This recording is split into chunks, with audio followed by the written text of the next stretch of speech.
ಕರ್ನಾಟಕ ಎಕ್ಸ್‌ಪ್ರೆಸ್‌ಗೆ ಸ್ವಾಗತ.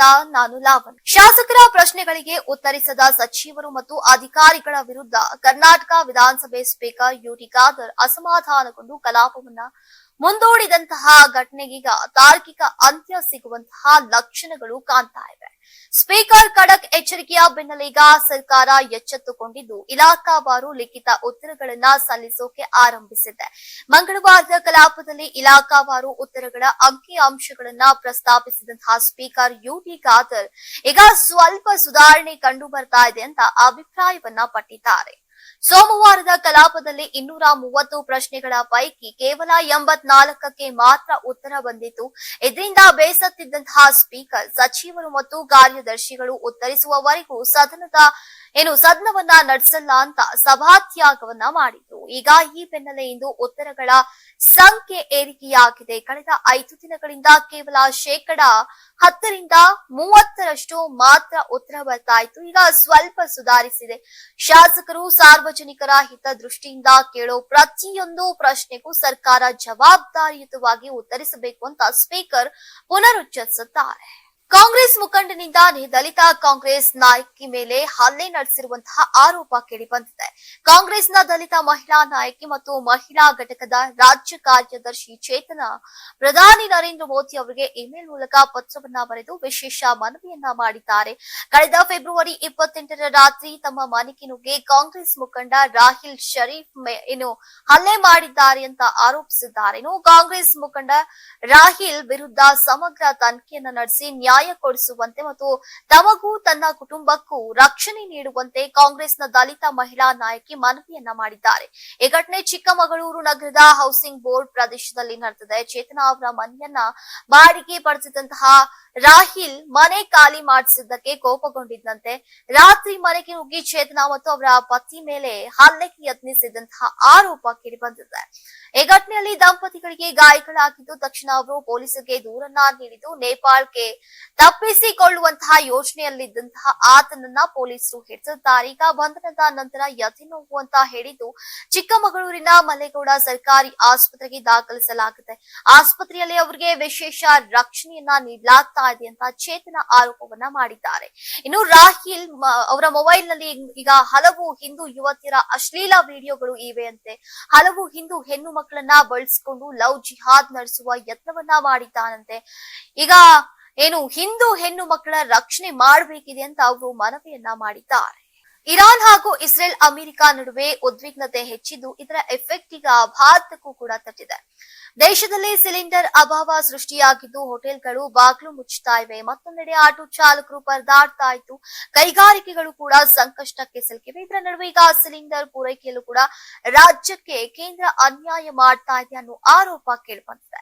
ಸಿಲಿಂಡರ್ ಪೂರೈಕೆಯಲ್ಲಿ ಕೇಂದ್ರ ಸರ್ಕಾರ ಒಂದು ಕಣ್ಣಿಗೆ ಬೆಣ್ಣೆ ಇನ್ನೊಂದು ಕಣ್ಣಿಗೆ ಸುಣ್ಣದಂತೆ ನಡೆದುಕೊಳ್ತಾ ಇದ್ದು ಕಮರ್ಷಿಯಲ್ ಗ್ಯಾಸ್ ಹಂಚಿಕೆಯಲ್ಲಿ ರಾಜ್ಯಕ್ಕೆ ಭಾರಿ ಅನ್ಯಾಯವಾಗಿದೆ ಅನ್ನೋ ಆರೋಪವನ್ನ ಬೆಂಗಳೂರು ಹೋಟೆಲ್ ಸಂಘದ ಜಂಟಿ ಕಾರ್ಯದರ್ಶಿ ಅವರು ಮಾಡಿದ್ದಾರೆ. ಈಗ ಪಕ್ಕದ ರಾಜ್ಯ ತಮಿಳುನಾಡಿಗೆ 72,000 ಕಮರ್ಷಿಯಲ್ ಗ್ಯಾಸ್ ಸಿಲಿಂಡರ್ ಹಂಚಿಕೆಯಾಗಿದ್ರೆ ಕರ್ನಾಟಕಕ್ಕೆ ಕೇವಲ 44,000 ಗ್ಯಾಸ್ ಹಂಚಿಕೆಯಾಗಿದೆ ಅಂತ ವರದಿಯಾಗಿದೆ. ಕರ್ನಾಟಕದಲ್ಲಿ ಸಿಲಿಂಡರ್ ಅಭಾವದಿಂದ ನಾನಾ ಸಮಸ್ಯೆ ಉಂಟಾಗಿದೆ. ರಾಜ್ಯ ನಿರೀಕ್ಷೆ ಮಾಡಿದ್ದು ಕನಿಷ್ಠ 1.50 ಲಕ್ಷ ಗ್ಯಾಸ್ ಸಿಲಿಂಡರ್, ಆದ್ರೆ ಸಿಕ್ಕಿದ್ದು ಮಾತ್ರ 44,000 ಕಮರ್ಷಿಯಲ್ ಗ್ಯಾಸ್ ಸಿಲಿಂಡರ್ ಅಂತ ಅಸಮಾಧಾನವನ್ನ ಹೊರಹಾಕಿದ್ದಾರೆ. ಧರ್ಮಸ್ಥಳದ ಹೋರಾಟಗಾರ ಮಹೇಶ್ ಶೆಟ್ಟಿ ತಿಮರೋಡಿ ಅವರಿಗೆ ಪುತ್ತೂರು ವಿಭಾಗದ ಸಹಾಯಕ ಆಯುಕ್ತರು 3ನೇ ಬಾರಿಗೆ ರಾಯಚೂರು ಜಿಲ್ಲೆಯ ಮಾನ್ವಿಗೆ ಗಡೀಪಾರು ಆದೇಶವನ್ನ ಹೊರಡಿಸಿರುವ ಮೂಲಕ ಈಗ ಶಾಕ್ ನೀಡಿದ್ದಾರೆ.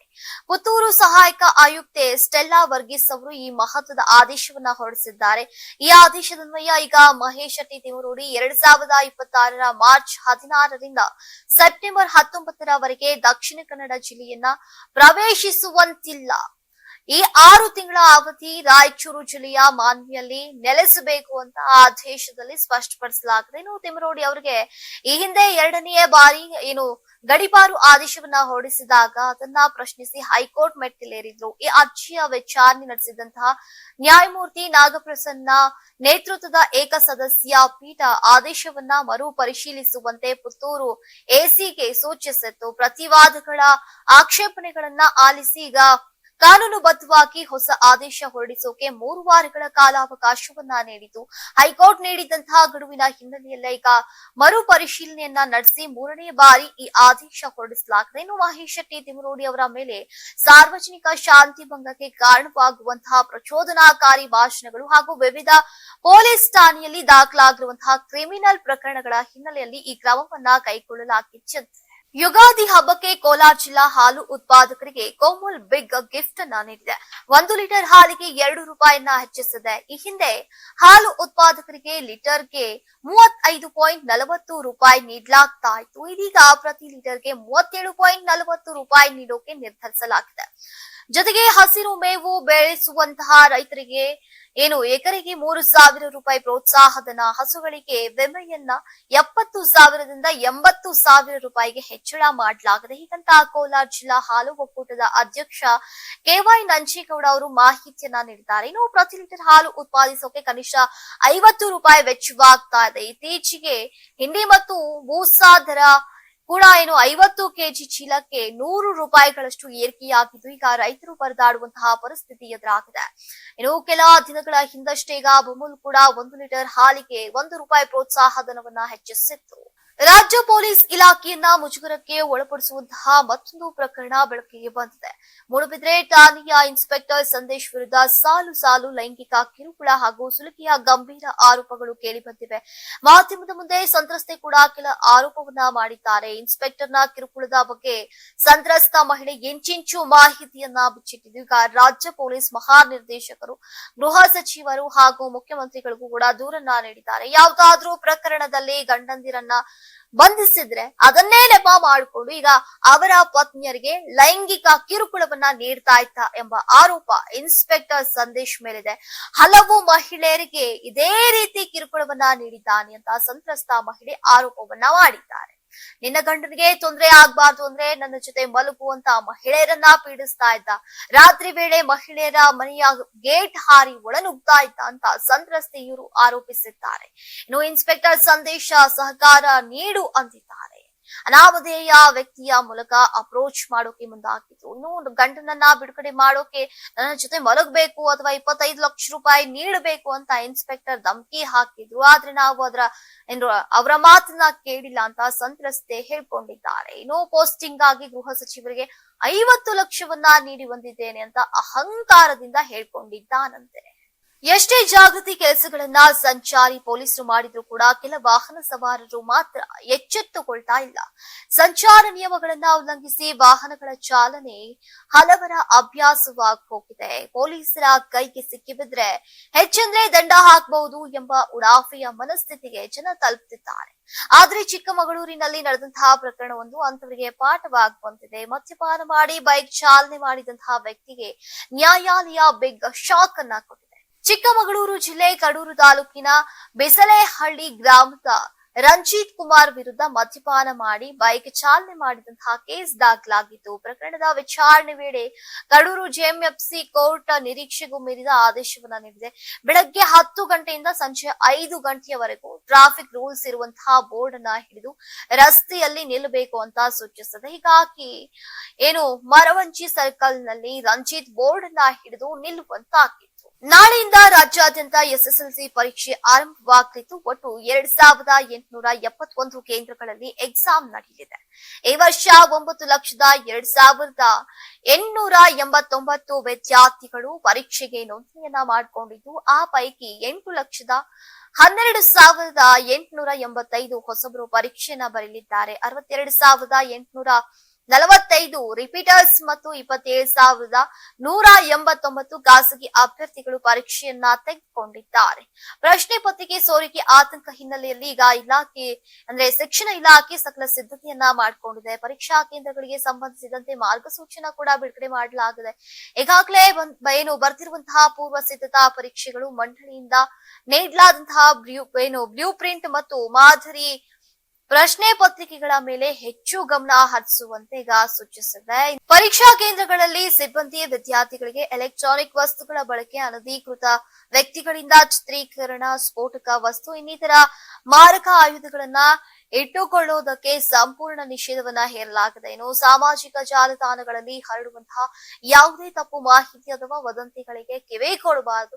ಇದರಿಂದ ಅಧ್ಯಯನದ ಗಮನ ಕೆಡಿಸಿಕೊಳ್ಳಬಾರದು. ಪರೀಕ್ಷೆ ಬರೆಯುವಾಗ ಶಾಂತ ಚಿತ್ತದಿಂದ ಇರಬೇಕು.